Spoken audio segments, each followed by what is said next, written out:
Hi friends, welcome back to my critical reasoning practice series. If you're new, I'm Julia and I recently got a perfect score on my GMAT focus. People kept reaching out to me for help on the verbal section, so I decided to do some videos showcasing my approach. This week's theme is logical flaw CR questions.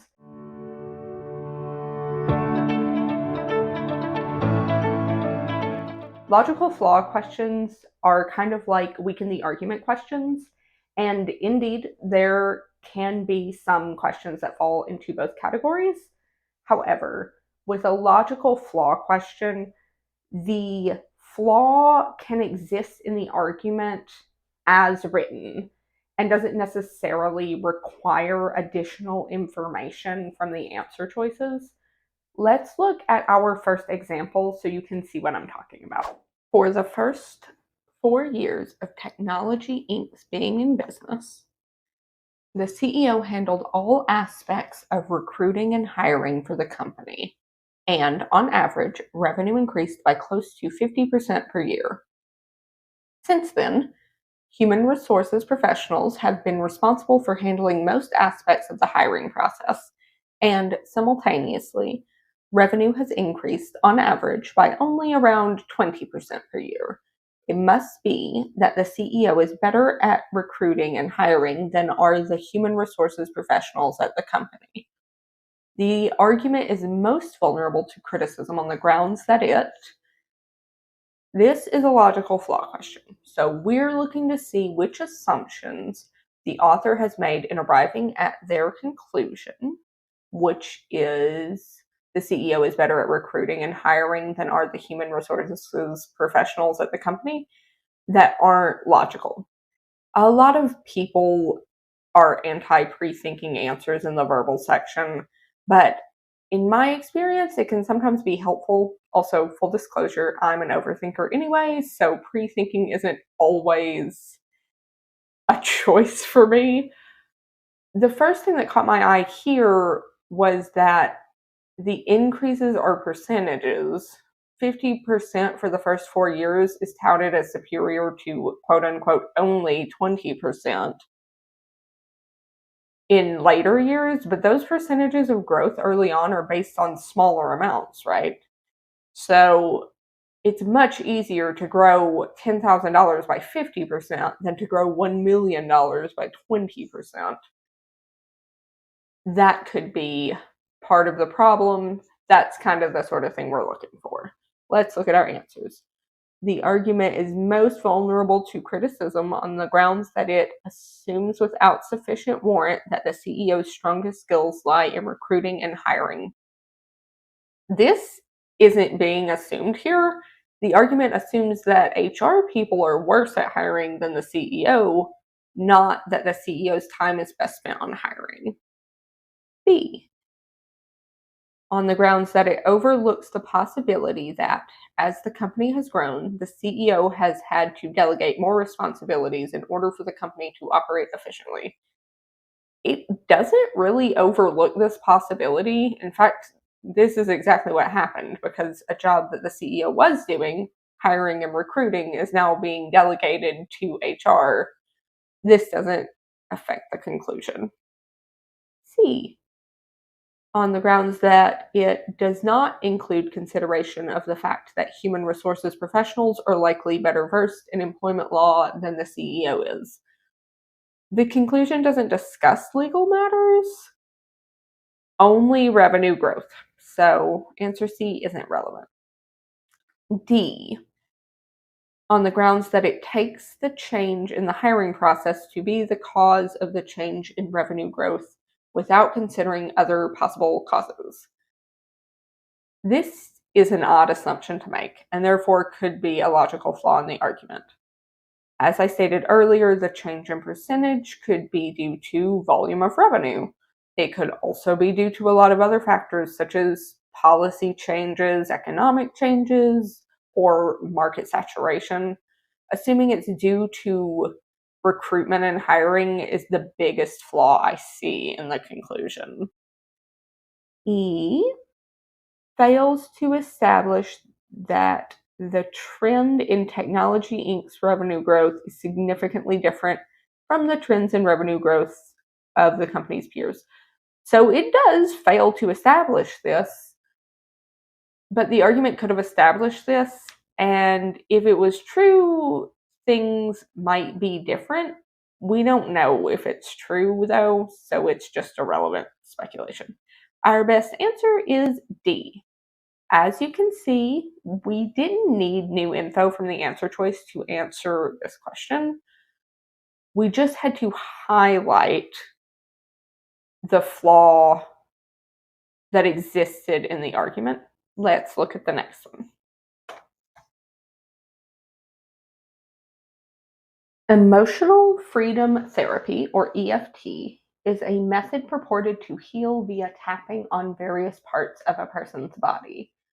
While the use of EFT has become increasingly popular in recent years, to date, no study has generated solid evidence that EFT has any healing effects. Clearly, EFT is not effective in solving health problems. The logic of the argument above is most vulnerable to criticism that the conclusion here is that EFT is not effective in solving health problems based on the fact that no study has generated solid evidence that EFT has any healing effects, even though EFT has become increasingly popular in recent years. Let's look through these answers and see what we can find. A.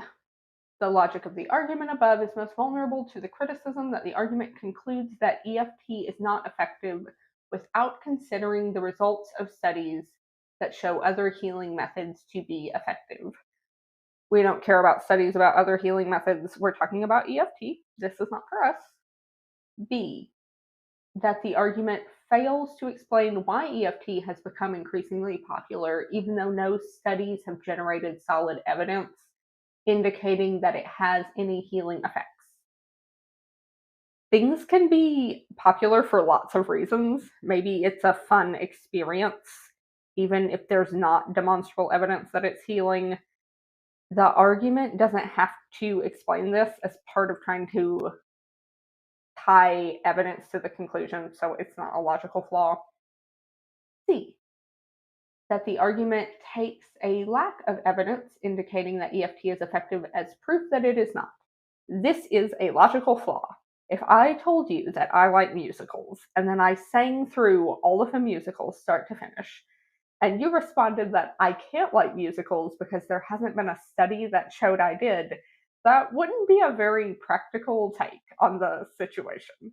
Same thing here. Lack of evidence isn't proof that something isn't true, especially if no studies have been conducted, which isn't specified either way.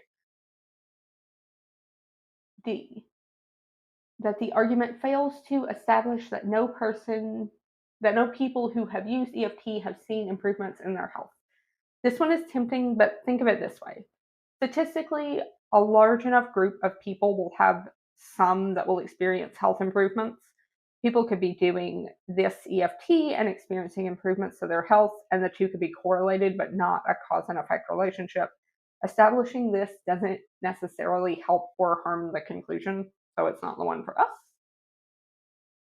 E. That the argument provides no evidence indicating that the tapping associated with EFT has ever had any negative effects on any person's health. This one is a bit like the last one. It sounds like it might fit, but we're not looking for support that EFT is harmful because that's not what the conclusion states. It's stating clearly EFT is not effective in solving health problems, which is not the same thing as being harmful. So this answer is not what we're looking for. Best answer is C. Let's look at one more.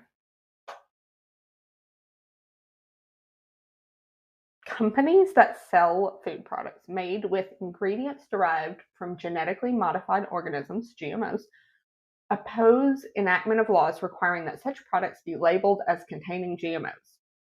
However, since these companies assert that there is nothing wrong with eating foods that contain ingredients derived from GMOs, These companies have no reason to believe that the labeling will discourage consumers from purchasing products that contain such ingredients. The reasoning of the argument is most vulnerable to criticism that the argument, here's our conclusion.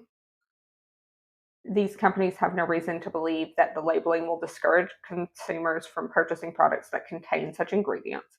It's based on the premises above.